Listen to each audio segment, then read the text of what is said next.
And what we'll see here, specifics. So here, I can see the RAID level for that particular volume. So you start doing or configuring the RAIDs, and you want to know how they're configured across those volumes. That's an aspect that we're discovering with the storage. I can see there as well, again, the cross-reference back to my symmetrics array or that storage system, but the pools, the consumers, those front-end ports, all available for me here. Now, the one other thing that you'll recall is that I had a host connected to those volumes. So now what I'm able to see is just pulling down under the reports. This is going to be one of the newer reports. When I hit this consumer host, and I'll go ahead and select the one that's there. Now what I'll see down on the network side, and let me just collapse these down, I'll be able to see quickly, though, what ports, scroll down a bit. So here, I'm going just down to this symmetrics. I'm able to see the ports on my fiber channel HBA, what port this array is configured to. So it gets really in depth, and again, anytime you see that blue hyperlink, you're going to be able to click and get some additional details. But this lets you see it from the storage view or storage perspective, and again, this one we're looking at it from my stance. Okay, so here I'm going to go back to that dashboard, and then let's look at a few of these other reports. So we looked. Sorry, let's just switch this one back to storage overview. So we looked at the storage systems.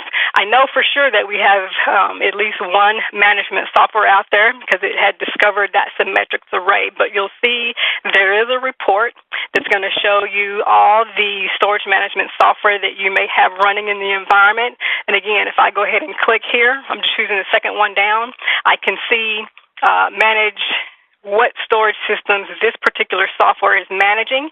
There's the symmetrics array, but in addition, there's two additional arrays that are being supported by that software instance.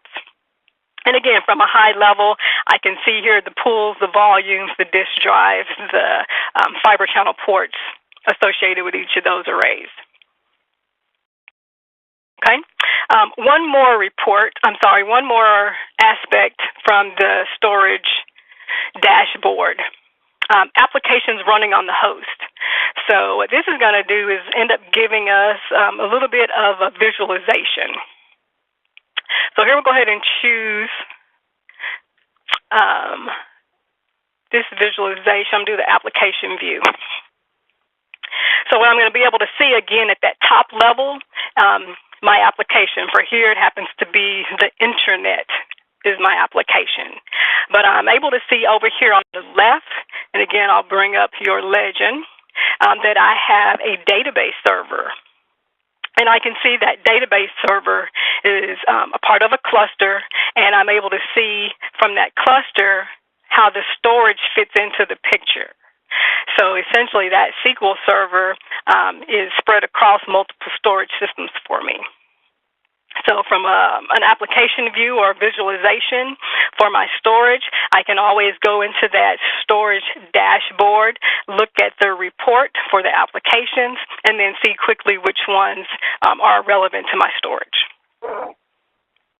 Okay, so here let's head back to the storage dashboard. Again, we're taming the data. We're only looking at storage. I'll hit one more report here. I'm going to scoot down and look at my NAS storage. So again, with respect to the network attached, I really only had the one vendor, so it was NetApp. And if we choose one of these systems, so I alluded that the taxonomy was going to be a little bit different. So what I'll see here, of course, the client access type is now NAS as opposed to SAN. I can see the vendor. I've got my model number, my serial number. I've got my space and capacity, but you'll notice there are no pools and volumes. Again, those aren't in play with respect to my network attached storage, but the file systems are.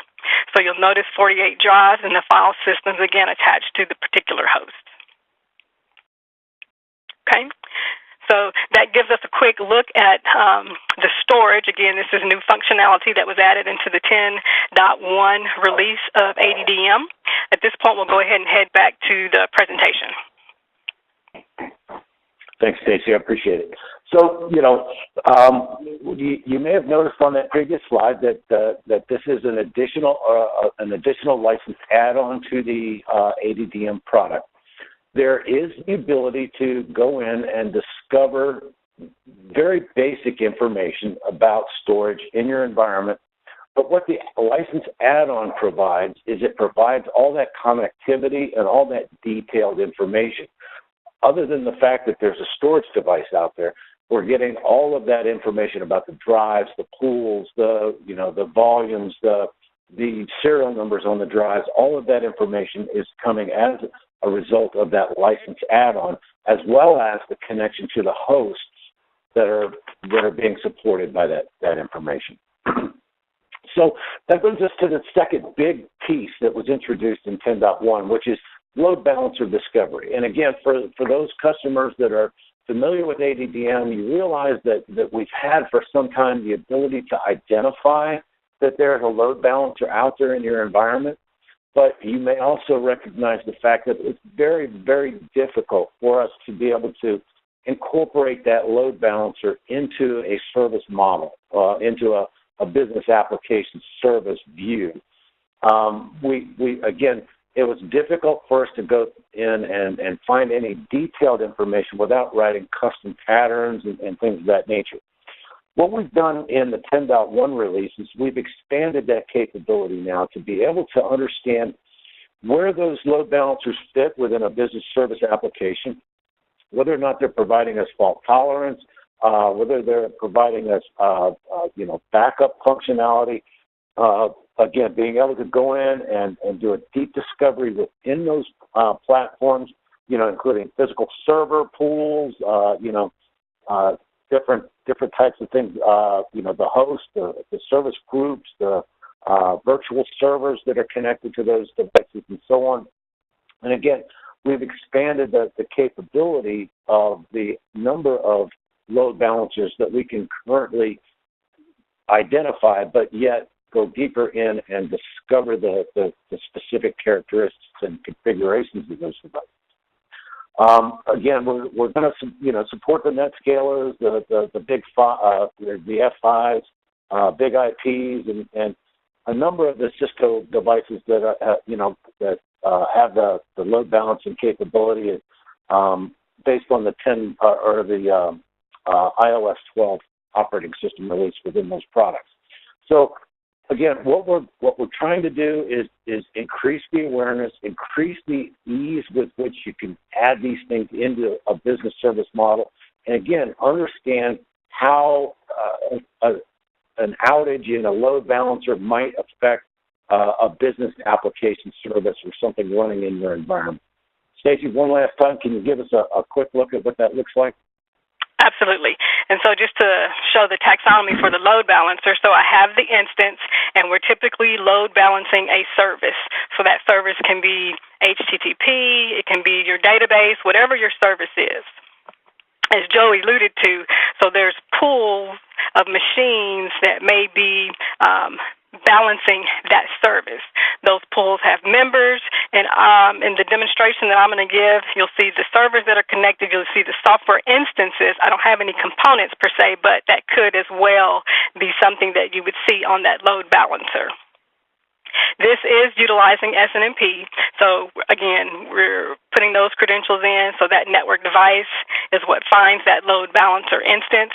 And as he alluded to as well, in most cases, you will see a group, 2 or more, that are load balancing a particular service. So here, let me go back into the demonstration. And let me get into, the load balancers. So what I can see really quickly, I have 4 load balancers in my list here. I'll just hit this first one.